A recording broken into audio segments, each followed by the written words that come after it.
सभी बच्चों को मेरा नमस्कार। बात हम कर रहे थे बीएससी सेमेस्टर 4। लिख दें? अरे ठीक, बता ही दिए, क्या दिक्कत है।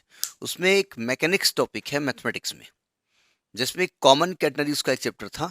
इसके बारे में हमने बात की थी कि कॉमन कैटनरी क्या होता है, उसके रिश्तेदार कौन कौन से होते हैं।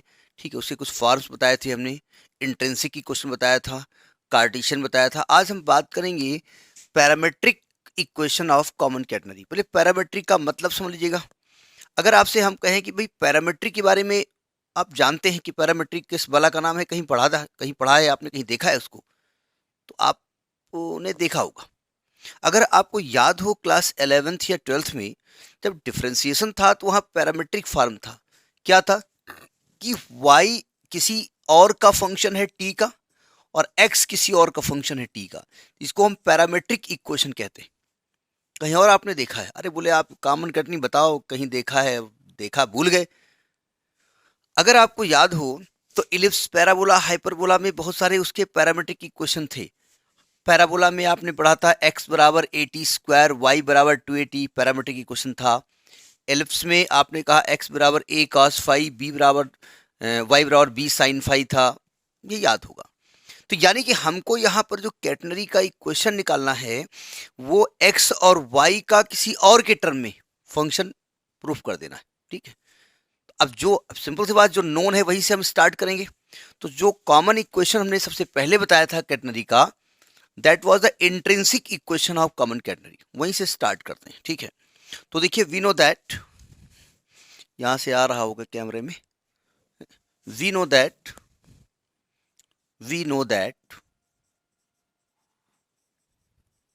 The intrinsic equation of common catenary, intrinsic equation of common catenary को सीसी लिखे दे रहे हैं। वो क्या था? S बराबर सी टेन साई, S बराबर सी टेन साई, ये हम जानते हैं। ठीक है, नहीं जानते तो हमने आपको जनवाया है। आप इस अगर वीडियो को देख रहे हैं तो सिंपल सी बात, प्ले लिस्ट में देख रहे हैं, और इस प्ले लिस्ट में आप स्टार्टिंग से देखोगे तब यहाँ पहुंचिएगा। ठीक है, तो इसको हमने क्वेश्चन नंबर 1 डाल दिया। अब चूंकि x और y इंट्रोड्यूस करना है आपको, हमारे पास इक्वेशन ये है, एक तो कार्टेशियन भी है। अब कार्टेशियन से हम तलाशने बजाय हम ये इंट्रिंसिक इक्वेशन लिखेंगे और यहाँ x और y को इंट्रोड्यूस करने की कोशिश करेंगे। तो अब ऐसा करते हैं, हम इक्वेशन डिफरेंशिएट कर दें, differentiating equation 1 with respect to किसके, चूंकि साई का फंक्शन है तो इसको साई के रेस्पेक्ट में डिफरेंशिएट कर, राइटिंग अंधी है हमारी। तो आए ds upon D psi is equal to C, और टेन साई का डिफरेंशिएशन सेक स्क्वायर साई होता है। ठीक, अब देखो हम कैसे जुगाड़ फिट करके x और y को इंट्रोड्यूस करते हैं। सावधान देखो, इसको इक्वेशन नंबर हम 1a डाले दे रहे हैं। अरे ठीक नहीं है, इसको 2 डाले दे रहे हैं। तो आप ये कहेंगे भैया देखो, equation 2 can be written as, अगर मैं इसको ds अपान dx कर दूं into dx upon d psi कर दूं तो कोई दिक्कत? इस रूल को आप जानते हैं ना, इंटरमीडिएट में आपने पढ़ा है चेन रूल। बात वही है, लिखा वो ds बाई डी साई है, थोड़ा सा लिखने का तरीका चेंज हो गया। और ये है आपका c सेक स्क्वायर साई। जरा dx, dy और डी साई में रिलेशन क्या होता है देखो, ये अगर dx है, ये अगर dy है, तो ये ds होता था और ये साई एंगल होता था। नहीं मालूम? नहीं मालूम? बता दें कहाँ यार, कहाँ से आया? नहीं बताते। अगर आपको लगे कि बताना चाहिए था तो नहीं, बता ही देते हैं। देखो, हमने जब कर्वेचर पढ़ रहे थे सेमेस्टर 1-2 में, जो भी आपका कैलकुलस थी, वहां पर जैसे 2 पॉइंट होते थे, मान लिया ये 2 पॉइंट मान लिया है, इसका कोऑर्डिनेट है x1 y1 और इसका कोऑर्डिनेट है x2 y2, और ये इनके बीच की दूरी है। ठीक है, तो दूरी का फॉर्मूला हमने पढ़ा है x2 minus x1 whole square plus y2 minus y1 whole square. ठीक है, या इस तरीके ना समझिए आप, हम कोऑर्डिनेट सिस्टम में दिखाते हैं।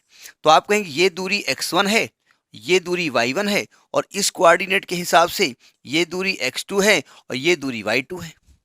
और ये इनके बीच की दूरी है जिसको डेल्टा एस मान रहे हो। ये कॉर्ड है, आर्क नहीं है। ये दूरी x2 minus x1 delta x, और यहां से ये दूरी डेल्टा y हो गया। ठीक है, अगर अगर अगर इस पॉइंट को बहुत बहुत बहुत इसके नजदीक ले आओ, यानी इस पॉइंट को इसके बहुत नजदीक ले आओ, तो आप कहोगे दूरी बहुत छोटी हो जाएगी, ये dx हो जाएगी, और ये dy हो जाएगी, और ये ds हो जाएगी, ये dx हो जाएगी, ये dy हो जाएगी, ये ds हो जाएगी। बात समझ आ गई? अब आप सही कहां से आया? तो जब ये पॉइंट बहुत बहुत बहुत खिसक के यहां आ जाएगा, तो क्या आप कह सकते हैं कि 2 पॉइंट 2 ना होकर के 1 हो जाएंगे? और जब 1 पॉइंट हो जाएंगे तो ये भाई साहब टेंजेंट बन जाएगी, और टेंजेंट जो एंगल बनाती है वो साई होती है, वही यहां पर साई बनाया है। अब समझ में बात आ गई होगी। अब इससे ज्यादा अंदर तक नहीं जाएंगे, ठीक, इतना ही ठीक है। चलिए रब कर देते हैं। ये जो डायग्राम बनाया ये फेयर वर्क है, ठीक है। तो देखो, अगर हम ध्यान से देखें ds बाई डी एक्स को ध्यान से देखिएगा। आपको मालूम है, अगर मैं यहां पर कॉस साई लगा देता हूं तो आएगा बेस अपान हाइपोटेन्यूज, ठीक है। यानी ds बाई डी एक्स को आप सेक साई लिख सकते हो, तो ये हो जाएगा sec psi into D X by D psi is equal to C sec square psi, और ये सेक साई उधर जाएगा तो इसको कैंसिल कर देगा, तो D X by D Sai की वैल्यू आ जाएगी सी सेक साई। इसको ही क्वेश्चन नंबर आप 3A डाल दो, क्योंकि यहाँ x और y दोनों को एक साथ लेके चलना है, तो इसको ही क्वेश्चन नंबर ए डाल दिया है, ठीक है। 3A, थर्ड की ए पार्ट, क्योंकि x और y को एक साथ लेना है, तो थोड़ा थोड़ा लिखते रहेंगे। अब देखो, हमने इक्वेशन 2 की हेल्प से x को इंट्रोड्यूस किया, अब मैं इक्वेशन 2 की हेल्प से ही y को इंट्रोड्यूस करता हूं। तो आप लिखेंगे equation 2 can also be written as, कैसे लिख सकते हैं इसको? चाहे तो ds बाई डी वाई कर दें into d Y by D psi कर दें, कोई दिक्कत। यानी एक तरीके से अगर हम मैथमेटिक्स मतलब सिंपल प्लस माइनस के हिसाब से समझें, डिवाइड के हिसाब से, तो डी वाई से डिवाइड कर दिया और डी वाई से मल्टीप्लाई कर दिया, तो नियमता लिखा वही है। और ये इधर क्या है? सी सेक स्क्वायर साई। डायग्राम जो अभी आपने बनाया यहां पर, ये साई बनाया, ये dx बनाया, ये dy बनाया, ये ds बनाया, तो ds बाई डी साई को कॉसेक साई लिख सकते हैं। यानी ये कॉसेक साई लिखा है, cosec psi into d Y by D psi is equal to C sec square psi, है ना। अब देखो कॉसेक भाई साहब को उधर ले जाओ, ये फेयर डायग्राम है, ये जो डायग्राम बनाया था ये आप बना लीजिए, हमारी मजबूरी हम रब करेंगे बीच बीच में। तो कॉसेक उधर जाएगा, तो D Y by D psi is equal to C, ऊपर है सेक स्क्वायर साई, और अपान में कॉसेक आएगा, ऊपर जाके साइन साई हो जाएगा, लिख सकते हैं। थोड़ा दिमाग लगाइए, साइन का किसी से रिश्ता यहां पर आप जानते हैं होता है। देखिए, अगर हम चाहें तो एक कॉस को अपान में कर दें, देखो ध्यान से, सी सेक साई को एक लिखा रहने दें, और एक को 1 अपान कॉस कर दें, और उसको साइन के नीचे कर दें, साइन को, सॉरी कॉस को, कॉस साई, और साइन साई पान कॉस साई क्या होता है? टेन साई होता है। तो इसको लिख सकते हैं c sec psi into tan psi, ये d Y by D psi हो गया। इसको क्वेश्चन नंबर 3B डाल दो, ठीक, यहां तक पहुंचे आप। ये dx बाई डी साई है, गलती से हम ds लिख गए, ये dx बाई डी साई है ना, इसको ऊपर लिख लेते हैं फिर बात करते हैं। देखिए, इसको अलग नोट कर लिया। अब आपको दिख रहा है x साई के टर्म में है, y साई के टर्म में है, ठीक है, नहीं वो dx बाई डी साई लिखा है। तो आप साफ साफ दिख रहे हैं कि अगर हम इसको इंटीग्रेट कर दें, वेरिएबल आर सेपरेबल लगा करके इंटर में हमने पढ़ा है, तो इंटीग्रेट कर देते हैं। इंटीग्रेटिंग इक्वेशन नंबर 3A, पहले 3A की बात करते हैं। इंटीग्रेटिंग इक्वेशन 3A कैसे इंटीग्रेट करेंगे? तो dx is equal to C sec psi d psi, और इंटीग्रेट कर दीजिए। तो dx का integral x, c sec psi का इंटीग्रल क्या होता है? एक तो log sec x का आपने पढ़ा है, log sec x plus 10x, और एक और आपने पढ़ा है log 10 pi by 4 plus x by 2, तो वो हम नहीं लिख रहे हैं, तो इसको लिखेंगे log sec Sai plus 10 Sai, ये इसका इंटीग्रल हो गया। और यहाँ पर एक कांस्टेंट प्लस होगा, C1 मान लेते हैं, और इसको क्वेश्चन नंबर 4A मान लेते हैं। अभी हमें कांस्टेंट निकालना पड़ेगा ना। अब क्या करें? 3B को इंटीग्रेट कर दो, integrating 3A and 3B, 3B को इंटीग्रेट करते हैं, तो 3b करें क्या कर लिखेंगे, dy is equal to c sec psi tan psi d psi और इंटीग्रल कर देते हैं। तो dy का इंटीग्रल आपको साफ साफ दिख रहा है y होगा और c बाहर होगा और सेक साई टेन साई का सेक साई होता है और यहाँ पर एक कांस्टेंट c2 ऐड कर दिया, इसको हमने 4b मान लिया। अब आप कहीं 5 क्यों नहीं लिखा, चलिए ये दोनों एक साथ चल रहे हैं तो जहां 4 वहां भी ये भी 4, बोले हम भाई आपके साथ ही रहेंगे, आप 4 तो 4, वही हो रहा है। अब कांस्टेंट कैसे निकालें, तो आपने पढ़ा है कि कांस्टेंट निकालने के लिए हमको एक ऐसी कंडीशन सोच के ढूंढ के लानी पड़ेगी जिसकी वैल्यू हमको मालूम। चलते हैं कॉमन कैटनरी के पास। कॉमन कैटनरी का एक ऐसा ही क्वेश्चन, ऐसा डायग्राम हुआ करता था। ये कॉमन कैटनरी थी, याद है ना, और ये एक्स एक्सिस था, ये डायरेक्ट्रिक्स थी इसकी, ये सी पॉइंट था वर्टेक्स और ये यहाँ पर टी नॉट था। देखो इसको पढ़ के आप यहाँ पर आइएगा, इसको स्टार्टिंग तीनों वीडियो देखने के बाद यहाँ पहुँचिएगा, अदरवाइज समझ में नहीं आएगा कुछ। और ये वर्टेक्स था और ये दूरी यहाँ थी सी और यहाँ पर ये टेंजेंट किसी पॉइंट पे आपने खींची थी साई। तो अगर यहाँ आप देखो, यहाँ पर ये वाई एक्सिस था, इस पॉइंट पर साई कितना हो जाएगा, साई यहाँ पर 0 हो जाएगा, एक्स यहाँ पर 0 हो जाएगा क्योंकि ऑलरेडी एक्स वाई एक्सिस पर आप हैं और y यहाँ पर c हो जाएगा। तो ये कंडीशंस हमको मालूम है एट द वर्टेक्स। तो हम इन कंडीशंस को अप्लाई करके हम कांस्टेंट निकालेंगे। अप्लाई करते हैं कंडीशन। तो कांस्टेंट निकालने के लिए क्या करेंगे, applying initial condition. Applying initial condition, initial condition या कुछ लोग बाउंड्री कंडीशन कहते हैं। तो हमने ये जाना है कि एट वर्टेक्स साई का मान 0 होता है, x का मान 0 होता है और y का मान c होता है। अब आप कहेंगे कि भाई साहब आप लिख रहे हो इनिशियल, आपने कैटनिंग तो वहां से बनाई थी, यहाँ बाद में आए थे, वो मेरा मतलब नहीं है। इनिशियल का मतलब होता है वह स्टेज जहां पर वैल्यूज नोन है, वो इनिशियल यहाँ हम बात करते हैं।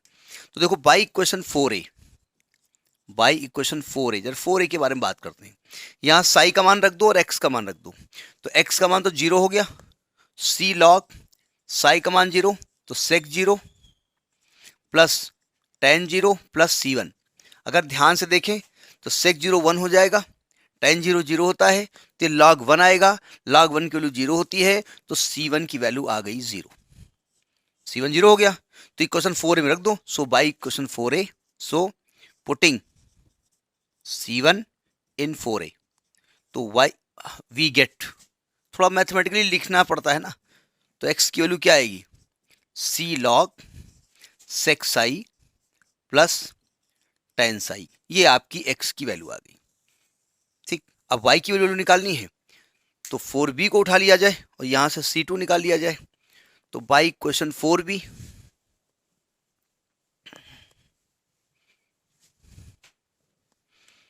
By equation